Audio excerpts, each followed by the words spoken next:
ನಮಸ್ಕಾರ ವೀಕ್ಷಕರೇ, ಜೈ ವೀರಭದ್ರೇಶ್ವರ. ವೀಕ್ಷಕರೇ, ಈ ದಿನ ನಾನು ಬೆಂಗಳೂರು ಗ್ರಾಮಾಂತರ ಜಿಲ್ಲೆ ಹೊಸಕೋಟೆ ಟೌನ್ ಮಾಮೂಲುಪೇಟೆಯಲ್ಲಿ ನೆಲೆಸಿರುವಂತಹ ಪುರಾತನ ಶ್ರೀ ಬಸವೇಶ್ವರ ಸ್ವಾಮಿಯ ದೇವಾಲಯಕ್ಕೆ ಬಂದಿದ್ದೇನೆ.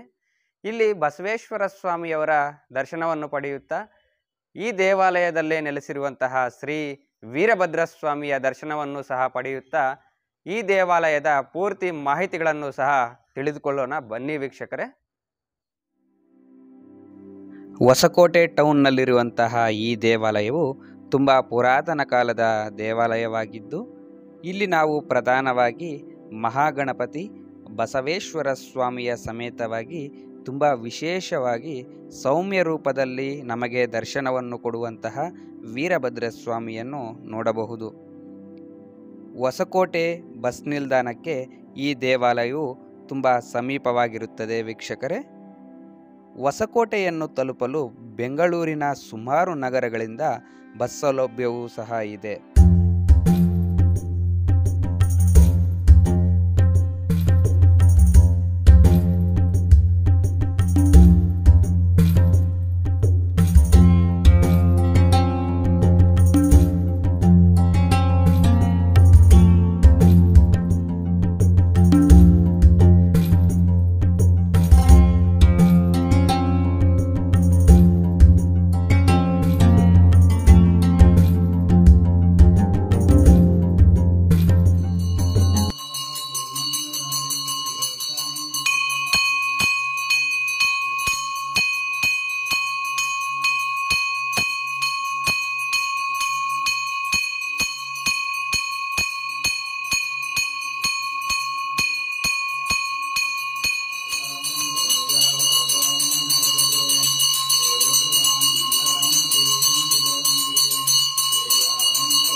ಓಂ ಶ್ರೀ ಗುರುಭ್ಯೋ ನಮಃ.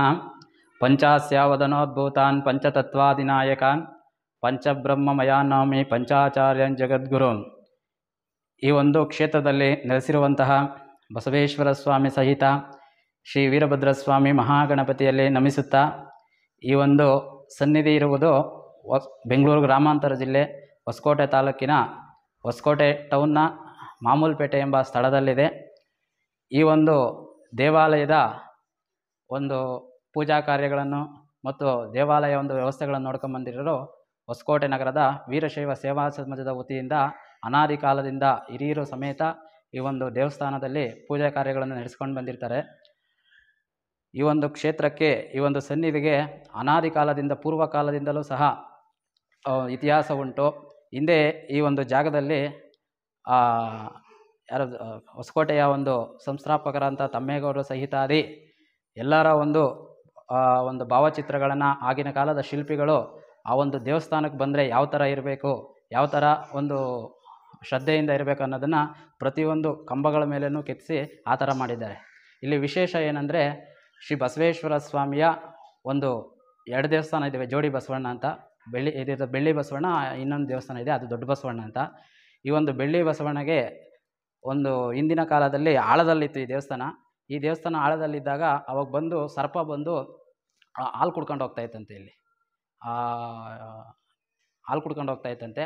ಆ ಒಂದು ಇತಿಹಾಸ ಇರತಕ್ಕಂಥ ಪ್ರತಿಯೊಬ್ಬರು ಈ ಗ್ರಾಮಸ್ಥರೆಲ್ಲ ನೋಡಿದ್ದಾರೆ. ಇಲ್ಲೊಂದು ಹಾವು ಬರೋದು, ಆ ದೇವರ ಸನ್ನಿಧಿಯಲ್ಲಿ ಬಂದು ಕ್ಷೇಮ ಮಾಡೋದು ಎಲ್ಲ ನೋಡ್ತಾ ಇತ್ತು. ಆಮೇಲೆ ಈ ಒಂದು ಬಸವೇಶ್ವರ ಸ್ವಾಮಿಯ ಮತ್ತು ವೀರಭದ್ರ ಸ್ವಾಮಿಯ ಪೂಜಾ ಕಾರ್ಯಗಳು ಮಂಗಳವಾರ, ಅಮಾವಾಸ್ಯೆ, ಸೋಮವಾರ ವಿಶೇಷ ರುದ್ರಾಭಿಷೇಕ ಇರ್ತವೆ.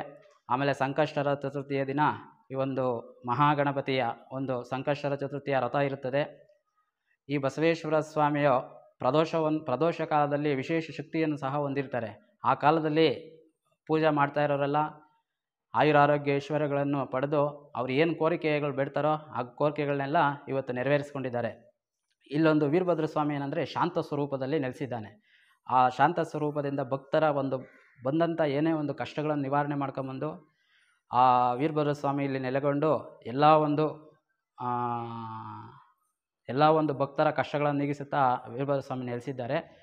ಈ ಒಂದು ದೇವಾಲಯದ ಒಂದು ಪೂಜಾ ಕಾರ್ಯಗಳಾಗಲಿ ಅಥವಾ ಒಂದು ಯಾವುದೇ ಒಂದು ಕಾರ್ಯಗಳಾದ್ರಲ್ಲಿ ವೀರಶೈವ ಸೇವಾ ಸಮಾಜ ಹೊಸಕೋಟೆ ಟೌನ್ ಇವರ ಒಂದು ಆಶ್ರಯದಲ್ಲಿ ಇವರ ಒಂದು ವತಿಯಿಂದ ಸದಾಕಾಲ ನಡೀತಾ ಇರ್ತದೆ. ಅದರಿಂದ ವೀರಭದ್ರ ಸ್ವಾಮಿ ಮತ್ತು ಬಸವೇಶ್ವರ ಸ್ವಾಮಿಯ ಪೂಜೆಯಲ್ಲಿ ನೀವು ಸಹ ಭಾಗವಹಿಸಿ ಎಲ್ಲ ಬಸವೇಶ್ವರ ಸ್ವಾಮಿ ವೀರಭದ್ರ ಸ್ವಾಮಿ ಆಶೀರ್ವಾದ ಕೃಪೆಗೆ ಪಾತ್ರರಾಗಬೇಕಾಗಿ ವಿನಂತಿ. ಆ ಹಿರಿಯರು ಯಾವುದೇ ತರಹದ ಒಂದು ಏನೇ ಒಂದು ಕಾರಣ ಇಲ್ಲದಿರೋ ಒಂದು ಕೆಲಸ ಮಾಡಲ್ಲ. ಅದಕ್ಕೆ ಉದಾಹರಣೆ ಏನಂದರೆ ಈ ಕಂಬಗಳು, ದೇವಸ್ಥಾನದಲ್ಲಿರ್ತ ಕಂಬಗಳು ಏನಂದರೆ ನಾವು ದೇವಸ್ಥಾನಕ್ಕೆ ಬಂದಮೇಲೆ ಏನು ಬಿಡಬೇಕು, ಯಾವ ಥರ ದೇವ್ರಿಗೆ ಶ್ರದ್ಧೆಯಿಂದ ಪೂಜೆ ಮಾಡಬೇಕು, ಆ ಥರ ಒಂದು ಹೇಳೋದೇನೆಂದರೆ ದೇವಸ್ಥಾನಕ್ಕೆ ಬಂದಾಗ ನಾವು ಕಾಮ, ಕ್ರೋಧ, ಮೋಹ, ಲೋಭ, ಮದ, ಮತ್ಸರ ಅನ್ನೋದನ್ನ ಬಿಡಬೇಕಾಗುತ್ತಂತೆ. ಅದನ್ನೇ ಈ ಕಂಬದಲ್ಲಿ ಆ ಪ್ರತೀಕವಾಗಿ ಕೆತ್ತಿದ್ದಾರೆ. ಪ್ರತಿಯೊಂದು ಅಷ್ಟೇ, ಒಂದು ಕಾಮ ಆಗಲಿ ಕ್ರೋಧ ಆಗಲಿ ಎಲ್ಲನೂ ಇದು ಬಂದು ದೇವಸ್ಥಾನದಲ್ಲ ಬಂದು ಅವನ್ನೆಲ್ಲ ಬಿಟ್ಟು ಭಕ್ತಿಯಿಂದ ನಮಸ್ಕಾರ ಮಾಡ್ಕೊಂಡ್ರೆ ಮಾತ್ರ ದೇವರು ಒಲಿತಾನೆ. ಆಮೇಲೆ ಇನ್ನೊಂದು ಏನಂದರೆ ಇಲ್ಲಿ ಪ್ರತಿಯೊಂದು ಕಂಬದಲ್ಲಿ ಲಿಂಗಗಳಿದ್ದಾವೆ. ಅದಕ್ಕೆ ಎದುರುಮುಖವಾಗಿ ಬಸವಣ್ಣವ್ರನ್ನ ಕೆತ್ತಿದ್ದಾರೆ, ನಂದೀಶ್ವರ ಸ್ವಾಮಿನ. ಏನಂದರೆ ಅದು ಪ್ರತೀಕ ಏನಂದರೆ ಎಲ್ಲಿ ಶಿವನಿರ್ತಾನೋ ಅಲ್ಲಿ ಬಸವೇಶ್ವರ ಸ್ವಾಮಿ ಇರ್ತದೆ, ಎಲ್ಲಿ ಒಂದು ಒಳ್ಳೆತನ ಇರ್ತದೆ ಅವ್ರಿಗೆಲ್ಲ ಒಳ್ಳೆಯದಾಗ್ತದೆ ಅನ್ನೋದು ಇದ್ರ ಪ್ರತೀಕ. ಹೊಸಕೋಟೆಯಲ್ಲಿ 2 ದೇವಸ್ಥಾನಗಳಿದೆ. ಒಂದು ಬಳಿ ಬಸವೇಶ್ವರ ದೇವಸ್ಥಾನ, ಇನ್ನೊಂದು ದೊಡ್ಡ ದೇವಸ್ಥಾನ ಅಂದ್ಬಿಟ್ಟು. ಈ ದೇವಸ್ಥಾನಗಳನ್ನು ವೀರಶೈವ ಸಮಾಜ ಅಂದಕಾಲದಿಂದ ಆವತ್ತಿಂದನೂ ನಡೆಸ್ಕೊಂಬರ್ತಾ ಇದ್ದೀರಿ. ಇದರಲ್ಲಿ ಮಹಿಮೆ ಏನಂದರೆ ಇದರಲ್ಲಿ ಪ್ರತಿಯೊಬ್ಬರು ವೀರಶೈವ ಸಮಾಜ ಬಂಧುಗಳು ಭಕ್ತಾದಿಗಳು ಬಂದು ದಿನನಿತ್ಯ ಪೂಜೆ ಮಾಡ್ಕೊಂಡು ಹೋಗ್ತಾ ಇದ್ದಾರೆ. ಇಲ್ಲಿ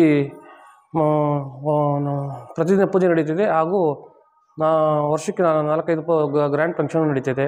ಬಸವ ಜಯಂತಿ ಆಗ್ಬೋದು, ಕಾರ್ತಿಕ್ ಸೋಮವಾರ ಆಗ್ಬೋದು, ಆಮೇಲೆ ಶಿವಕುಮಾರ ಸ್ವಾಮಿ ಅವರದ ಸ್ಮರಣೆ ಆಗ್ಬೋದು, ಅನೇಕ ಕಾರ್ಯಕ್ರಮಗಳು ಈ ದೇವಸ್ಥಾನದಲ್ಲಿ ನಡ್ಕೊಬರ್ತಾ ಇದೆ. ಹಾಗೆ ನಮ್ಮ ವೀರಶೈವ ಸಮಾಜದಿಂದ ಬಸವ ಭವನ ಅಂದ್ಬಿಟ್ಟು ಇಲ್ಲಿ ಪಕ್ಕದಲ್ಲಿ ನಮ್ಮ ಜಾಗದಲ್ಲಿರೋ ನಿರ್ಮಾಣ ಮಾಡ್ತಾಯಿದ್ದೀರಿ. ಎಲ್ಲ ವೀರಶೈವ ಸಮಾಜ ಬಂಧುಗಳನ್ನು ಇದಕ್ಕೆ ಕೈ ಜೋಡಿಸಿದ್ದಾರೆ.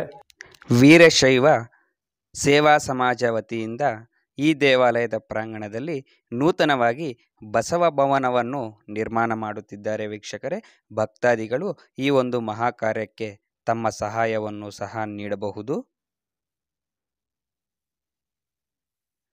ಈ ದೇವಾಲಯವು ತುಂಬ ಸುಂದರವಾದಂತಹ ಶಿಲ್ಪಕಲೆ ಹೊಂದಿರುವಂತಹ ಅದ್ಭುತವಾದಂತಹ ಒಂದು ದೇವಾಲಯವೆಂದು ನಾನು ಇಲ್ಲಿ ಹೇಳಲು ಇಷ್ಟಪಡುತ್ತೇನೆ.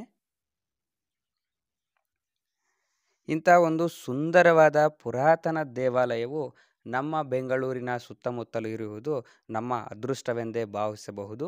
ಈ ವಿಡಿಯೋ ನೋಡುವಂತಹ ಪ್ರತಿಯೊಬ್ಬರು ತಮ್ಮ ಕುಟುಂಬದ ಸಮೇತವಾಗಿ ಈ ಒಂದು ದೇವಾಲಯಕ್ಕೆ ಭೇಟಿ ನೀಡಿ ಇಲ್ಲಿ ನೆಲೆಸಿರುವಂತಹ ಮಹಾಗಣಪತಿ ಬಸವೇಶ್ವರ ಸ್ವಾಮಿಯ ಸಮೇತ ವೀರಭದ್ರ ಸ್ವಾಮಿಯ ದರ್ಶನವನ್ನು ಪಡೆದು ಸ್ವಾಮಿಯವರ ಕೃಪಾ ಕಟಾಕ್ಷಕ್ಕೆ ಪಾತ್ರರಾಗಬೇಕೆಂದು ತಮ್ಮಲ್ಲಿ ಕೋರಿಕೊಳ್ಳುತ್ತೇನೆ. ವೀಕ್ಷಕರೇ,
ಈ ಸುಂದರವಾದ ದೇವಾಲಯವನ್ನು ತಲುಪಲು ನಮ್ಮ ವಿಡಿಯೋ ಡಿಸ್ಕ್ರಿಪ್ಷನ್ನಲ್ಲಿ ದೇವಾಲಯದ ಗೂಗಲ್ ರೂಟ್ ಮ್ಯಾಪ್ ಲಿಂಕನ್ನು ಕೊಟ್ಟಿರುತ್ತೇನೆ.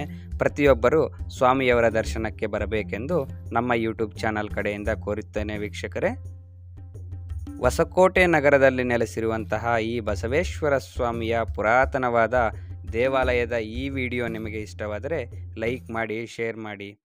ನಮ್ಮ ಗುರು ವೀರಭದ್ರೇಶ್ವರ ಯೂಟ್ಯೂಬ್ ಚಾನಲನ್ನು ಸಬ್ಸ್ಕ್ರೈಬ್ ಮಾಡಿ, ಬೆಲ್ ಐಕಾನನ್ನು ಕ್ಲಿಕ್ ಮಾಡಿ. ಜೈ ವೀರಭದ್ರೇಶ್ವರ.